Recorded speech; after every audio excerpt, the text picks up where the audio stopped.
70 शब्द प्रति मिनट शुरू।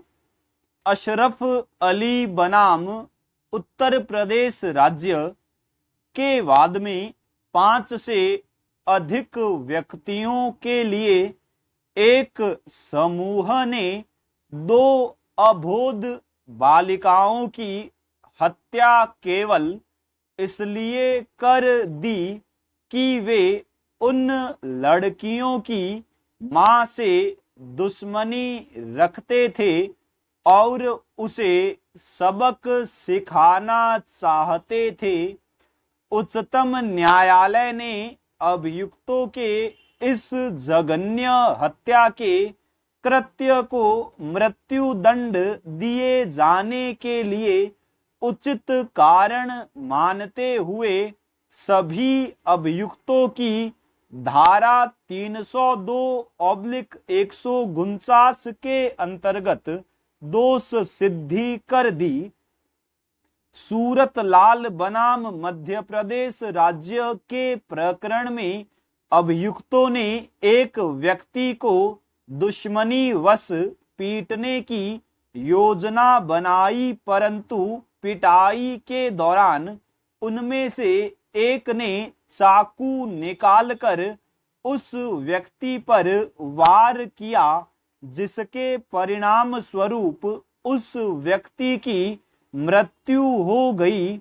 उच्चतम न्यायालय ने अभी निर्धारित किया कि अभियुक्तों की न तो आरंभिक चरण में और न अपराध कार्य का निष्पादन करते समय व्यक्ति को सांघातिक चोट पहुंचाने का इरादा था, अतः इस हत्या के लिए सामान्य उद्देश्य के अभाव में उन सभी को दोषी नहीं ठहराया जा सकता, अपितु केवल उसी व्यक्ति को दोषी माना जिसने चाकू से वार करके मृतक की हत्या कारित की थी।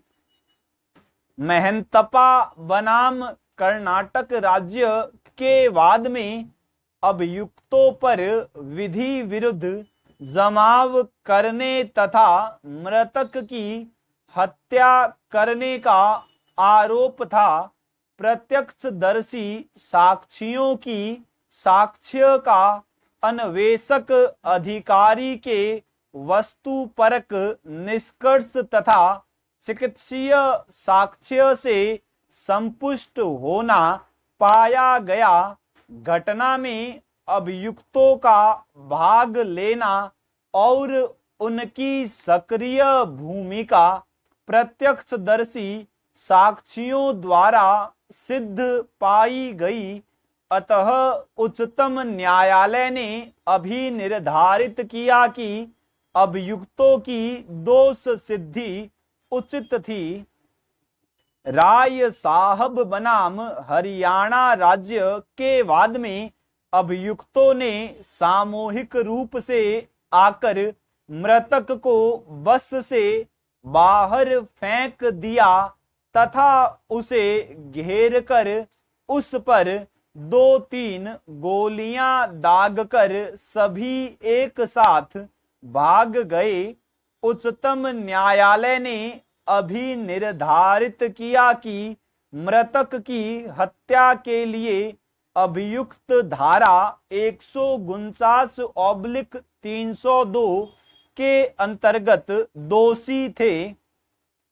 धारा 149 लागू होने के लिए विधि विरुद्ध जमाव के सदस्यों की संख्या न्यूनतम 5 होने के संबंध में सुबरान बनाम केरल राज्य का वाद उल्लेखनीय है।